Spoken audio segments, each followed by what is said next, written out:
नमस्कार. आपण आलो आहेत किनगाव, तालुका यावल, जिल्हा जळगाव येथील प्रयोगशील शेतकरी माननीय विनय भाऊ पाटील. विनय भाऊंनी त्यांच्या शेतात जिवंत जीवामृतचा प्रयोग केला होता. जिवंत जीवामृतचा प्रयोग केल्यानंतर त्यांच्या केळी पिकाला काय अनुभव आला आपण त्यांच्याकडून ऐकून घेऊ. सर, तुम्ही जिवंत जीवामृतचा प्रयोग केला होता, या केळीला केला होता ना? हो, या केळी. काय वाटलं तुम्हाला ते? कारण थंडी दिवसामध्ये केळी आखळून गेलेली होती.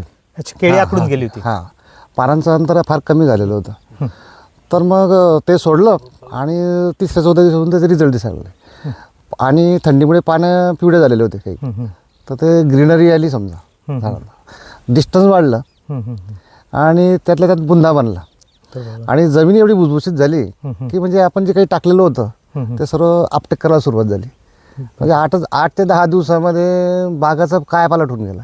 मला दुसरे विचारायला लागले, दुसरे शेतकरी, की काय तुम्ही काय यूज केलं बा असं, की तुमच्या बघ केळीमध्ये एवढा फरक पडलेला आहे.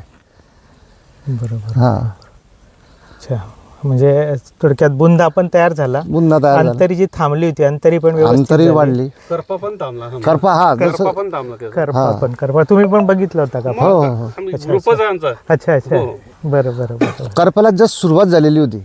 बरोबर. हां, तो जागच्या जागी स्टॉप झाला. अच्छा, म्हणजे थोडक्यात करपा सुरुवात होण्याच्या वेळेस आपण जिवंत जीवामृत वापरलं तर करपा स्टॉप झाला. स्टॉप झाला. हां, ओके ओके. अच्छा, बरं सर, तुम्ही शेतकऱ्यांना काय सांगणार की वापरलं पाहिजे का नाही जिवंत जीवामृत? मला तरी असं वाटतं की त्यांनी एकदा म्हणजे अनुभव म्हणून सुरुवात करायला काय हरकत नाही. त्यांना जर का तुमचे 4 वाल असेल ते एका वाला सोडून बघितलं पाहिजे, म्हणजे आपोआपच करणार आहे ते.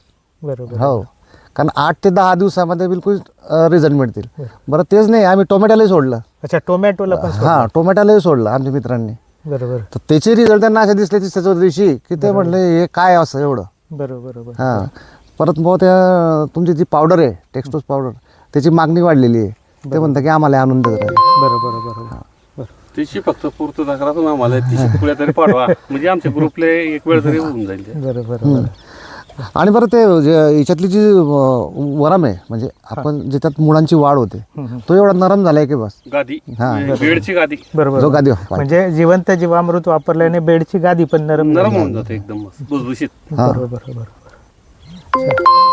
ओके, धन्यवाद सर. ओके.